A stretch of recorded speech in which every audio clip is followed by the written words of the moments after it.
नमस्कार मु Subrajit TR 24 news आपण मानक स्वागत जनाऊँ। बर्तमान देखु आम आपण को दृश्य देखा बर्तमान सारा राज्य में लघुचाप जनित वर्षा आरंभ हो गला। तुहाकु तुहा वर्षा सांग को झटका पवन बोईबार लगी। कौन बात्यार जे कि सूचना नहीं, कोई भयभीत होबार नहीं। ये हूँ लघुचाप जनित वर्षा सांग को तुहाकु तुहा पवन बोईबार संभावना अच्छी। किंतु वर्तमान जहाँ अपडेट अच्छी 48 घंटा मध्य वर्षा जिला मानकर अल्प केतेक जिला को प्रबल वर्षा हबार संभावना अच्छी। नचेत अन्य मानक जिला मानक तुहाकु तुहा वर्षा सांग को झटका पवन बोईबार संभावना अच्छी। कारण जे कि किछि लोक बात्या को नहीं छानिया थिले, किंतु बात्यार कौनसी प्रभाव नहीं। आईएमडी डिपार्टमेंट जे कि इंडियन मेट्रोलॉजिकल डिपार्टमेंट जे कि भारतीय पाणीपाग विभाग पक्षर जहाँ जारी अच्छी वर्तमान बात्यार कौनसी संभावना नहीं। देखंतु वर्तमान राज्य में 48 घंटा पर्यंत तुहाकु तुहा वर्षा एवं झटका पवन लगी रहिबो, किंतु कौनसी लोक भयभीत होबार नहीं। वर्तमान ये हूँ लघुचाप जनित वर्षा बंगोपसागर रे केन्द्रीभूत होईची। वर्तमान आम सहित आम पूरा अपडेट खबर नवा। आम सहित फोन लाइन ले जोड़ी हेबे चांदबाली पाणीपाग वैज्ञानिक रमेश चंद्र गर्त्य सर। आम वर्तमान अपडेट सारा अपडेट नवा। आम आपण फोन लाइन ले आसतु शुणा कौन अपडेट रही लघुचाप जनित वर्षा।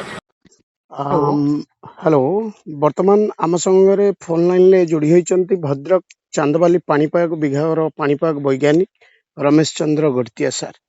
सर आपन को टीआर 24 न्यूज रु स्वागत। सर राज्यर वर्तमान स्थिति जे कि तुहाकु तुहा वर्षा लगी रही, मझिरे मझिरे झटका पवन रहुची। कौन एने कौन पाणीपाग विभाग रु अपडेट सूचना रही?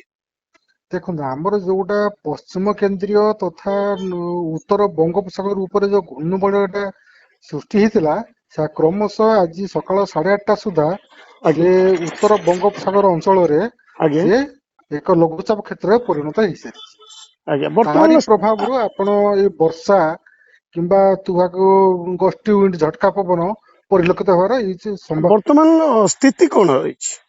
देखो वर्तमान स्थिति ये लघुचाप क्षेत्र में परिवर्तन हो सारा। ये क्रमशः घनीभूत होगी आगामी 48 घंटा मध्य से उत्तर दिग को गति कर संभावना रही। वर्तमान देखुवे दक्षिण पूर्व मौसुमी वायु आसिकी पहुंचवा पाखापाखि गलानी। ये जो लघुचाप जनित वर्षा या भितर कौन प्रभाव पकेब? देखो एक्चुअली प्रकृत कथा है समय कौन लघुचाप क्षेत्र सृष्टि हेले से मौसुमी वायु को अधिक सक्रिय कराए। एणु से अनुसार आम आशा करुचु बर्तमान जून प्रथम सप्ताह सुधा ओडिशा मौसुमी वायु ओडिशा छुईबार संभावना अच्छी। जो लघुचाप केउं दिग को गति करियो बोली अनुमान करा जाउछि? देखो बर्तमान तो सी पश्चिम केन्द्रीय तथा उत्तर बंगोपसागर अंचल से अच्छी। ये क्रमशः आगामी 48 घंटा मध्य घनीभूत हो ये उत्तर दिग को गति कर संभावना रही।